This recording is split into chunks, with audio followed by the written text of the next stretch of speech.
আৰু এই দেউ যেন ইয়াতে যেতিয়া থাকে তেতিয়া দেৱে সদায় ৰাতি মানে শব্দ পায়, আৱাজ পায়, সেই ভয়ানক আৱাজ যোনটো সময়ত মানে শিৱ বাবা ওলাই আহে এই মন্দিৰত।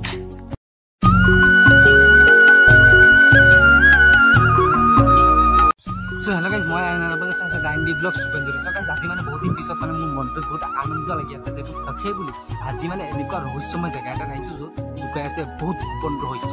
সেই ৰহস্যৰ কথা জানিবলৈ আপোনালোকে মোৰ লগত থাকিব আৰু ভিডিঅ'টো চাই থাকিব। ভিডিঅ'টো ভাল লাগিলে লাইক কমেণ্ট শ্বেয়াৰ আৰু এটা ছাবস্ক্ৰাইব কৰি দিব। তেনেহ'লে বেছি দেৰি নকৰাকৈ মই আগৰফালে গুচি যাওঁ।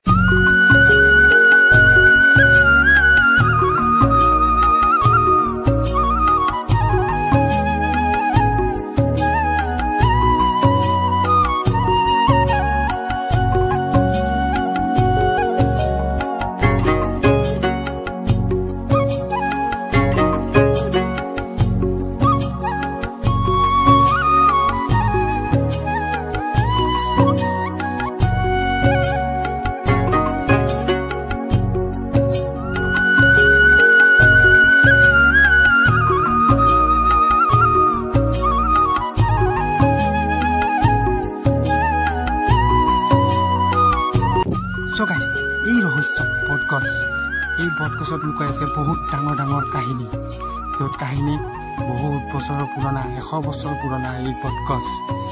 চাওক, এই বটগছটো 100 বছৰ পুৰণা।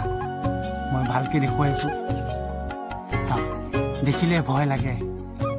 আৰু সেই বটগছৰ তলত আছে ডাঙৰ সৰু সুৰুং এটা। সেই সুৰুঙত লুকাই থাকে দুজন সৰ্প, যোন সৰ্প আমি সদায় দেখা নাপাওঁ, অকল শিৱৰাত্ৰিৰ সময়হে দেখা পাওঁ। আৰু সেই সৰ্প দুটা যেতিয়া শিৱৰাত্ৰিৰ দিনা ওলাই পেলাই ফাৰ্ষ্টত আহি পেলাই ইয়াতে অকণমান ৰখাৰ পিছত আহি পেলাই এই আমাৰ উলুৰ মাটিটো দেখা পাইছে, এই ফুটাটো ফালে সোমায় দুজন মিলি পেলাই।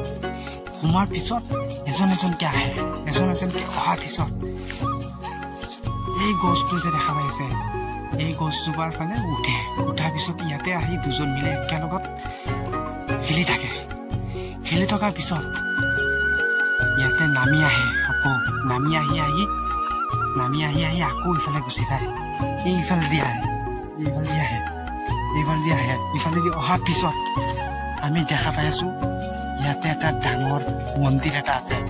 আৰু সেই মন্দিৰত লুকাই আছে বহুত ডাঙৰ আৰু ৰহস্য, য'ত আমাৰ শিৱ বাবা আছে। এই মন্দিৰখনত শিৱ বাবা আছে।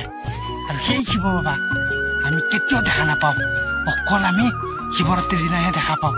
আৰু এইয়া মন্দিৰ পিছফালে দেখা গৈ আছে। আৰু এই মন্দিৰখন হৈছে আচল মন্দিৰ, যোন মন্দিৰত সোমাব কোনেও নোৱাৰে যদি আমাৰ শিৱ বাবাৰ ইচ্ছা নহয়। আমাৰ শিৱ বাবাৰ ইচ্ছা নহ'লে এই মন্দিৰত কোনো প্ৰৱেশ কৰিব নোৱাৰে। এনেকুৱা এটা ৰহস্যময় শিৱ মন্দিৰ। চাওক, একচুৱেলি অকল খালি ব্ৰাহ্মণেহে সোমাব পাৰে, আমাৰ দেওহে সোমাব পাৰে। কিয়নো তেওঁ মানে পূজা চূজা কৰে, কিয়নো তেওঁ নহ'লে পূজা কৰিব কোনেও নোৱাৰে।